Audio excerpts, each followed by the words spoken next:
Hey there, and welcome to episode 15 of my survival game series.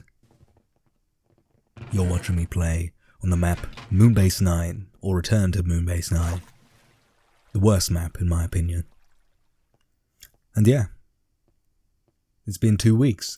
Been doing this for 2 weeks, and I'm loving it. Every second of it, it's a delight.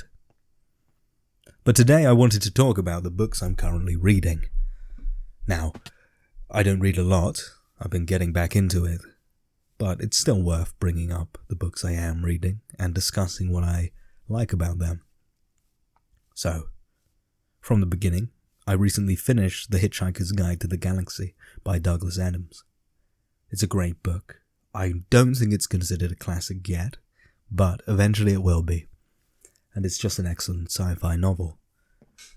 I'm a big fan of it. He's a great writer. And yeah, I recommend it to anyone who is interested in that genre. I believe a movie was made of it in the 2000s with Martin Freeman and Zooey Deschanel.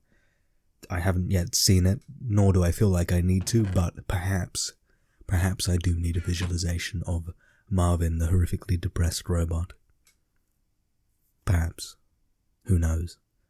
I'm going to feel very embarrassed if his name is Melvin. And I've completely cocked that up immediately. Anyway, the book I'm actually reading on the go at the moment is Before the Coffee Gets Cold. I'm only a quarter of the way through. It's a very short book, but yeah, I'm very, very much enjoying it. I would describe it as a romance novel-ish. It's it's fiction, I'll tell you that much. Based in reality to an extent. Fantasy-ish? I'm never sure what to do, but it contains time travel, and in a very fun way, in a very rule-abiding way. I'm someone who likes structure and likes rules, and these rules are completely unnecessary and off-putting, but rules nonetheless. I'm a fan of it. I recently got a parcel in the post from one of my close friends with a book called The Night Circus, and that will be one I read after this one. I'm excited too. It's their favourite book. They sent it to me wrapped in a jumper, like it was the Quran or something, and yeah, I will treat it as a holy book until I finish it and fold all the corners of the pages. I'm lying. I have a beautiful collection of bookmarks which I will get to using. Lovely stuff. I'm looking over to my left at the moment. It's actually my right. I get those confused very easily. And yeah, let me grab it. I got a book for Christmas, which was months ago at this point, by Stefan Zweig. And this is The World of Yesterday, Memoirs of a European. And yeah, I'm a huge fan of his writing. I came across him in a documentary about the Grand Budapest Hotel by Wes Anderson. And apparently Gustav was, inspired by this guy. And I thought, okay, I'll give this guy a read. I read his short stories. And I was instantly drawn to him. The way he writes, when translated to English, because I don't speak Austrian, is just beautiful. And it sings to you. Massively fond of his writing. And he has a tragic backstory to him, and yeah, I'm interested to hear what he has to say about his life. I love hearing authors just talk about random stuff. The menial stuff, the things about every day, which, yeah, big fan of. Love that stuff. It's so crazy how relatable it is, and that brings me on to my next author. That's A.A. Milne. You've already heard me read my library by him, but his essays are excellent. People know him for writing Winnie the Pooh, a strictly child book. I don't necessarily agree with that, but, you know.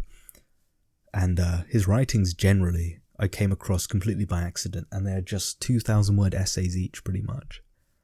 Take about 10 minutes to read, and are just great.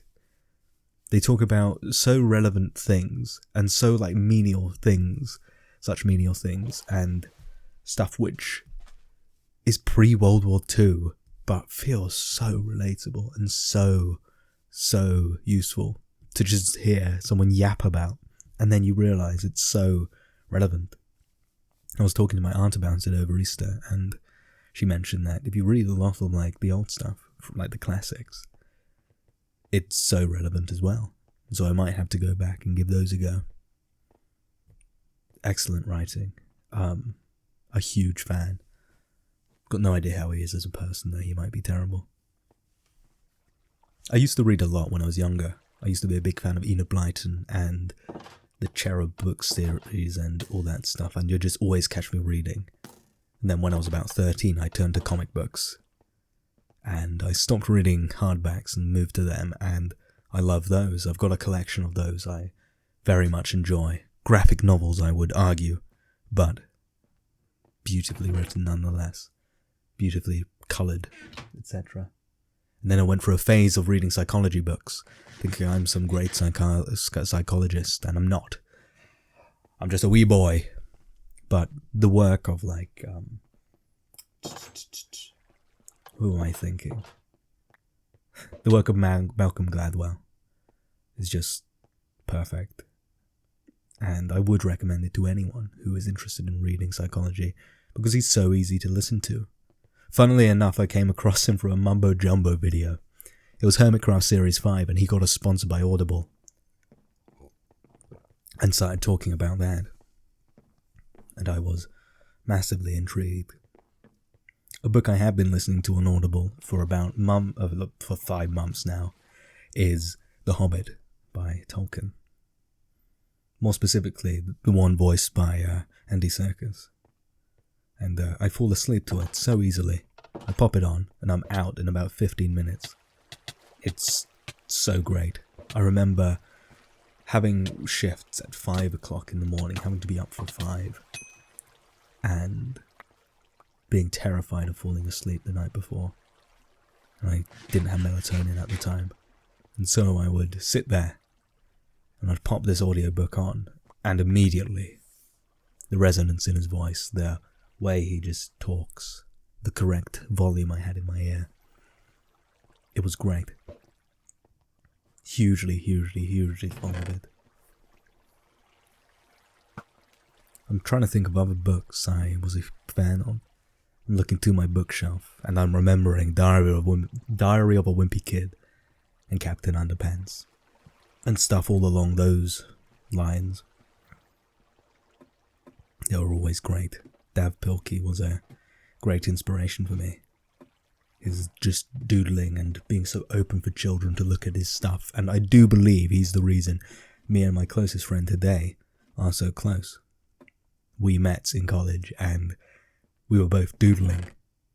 We had to work on a project, and we both put a Minecraft parody on the website that we had to make, and we just clicked, and we stayed in contact since, and it's now been 6 years or so, maybe even longer.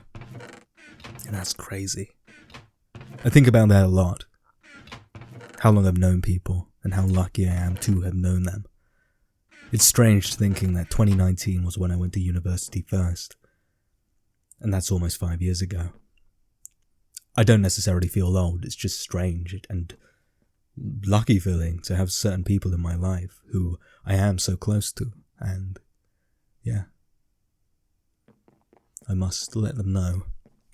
And you must too. If you haven't let the people in your life know, then you're doing something wrong. I've just realised that the intro to this video I said this is Return to Moonbase 9, and it's not.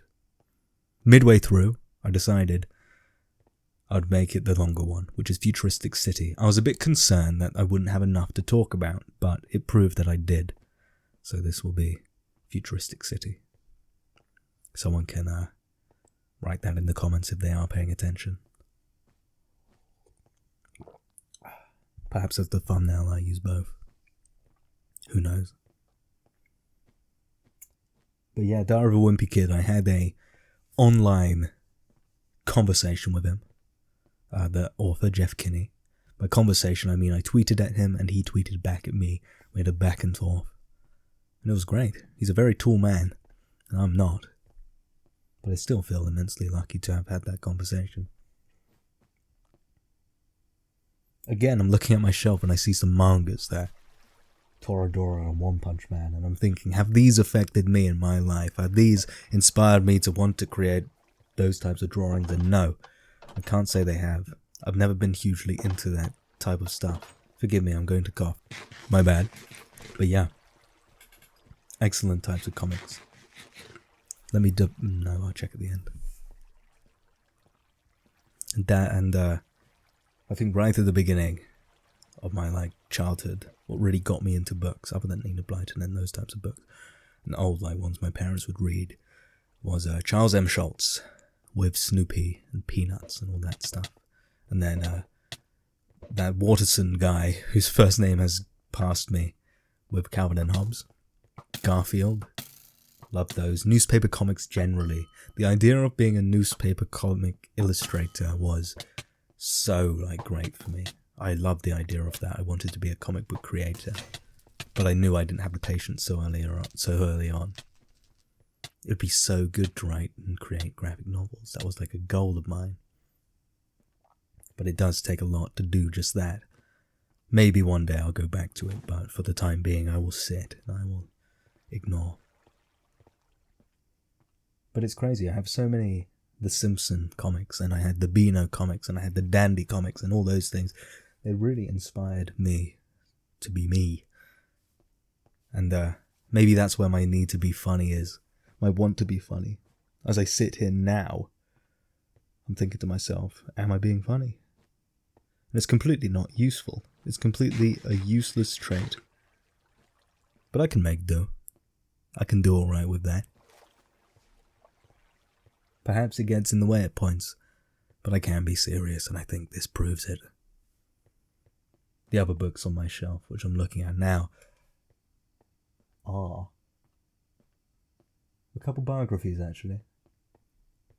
I've got one by Bryan Cranston and one by Simon Reeve, who are both very different people. One's an adventurer and the other is Heisenberg, or Hal.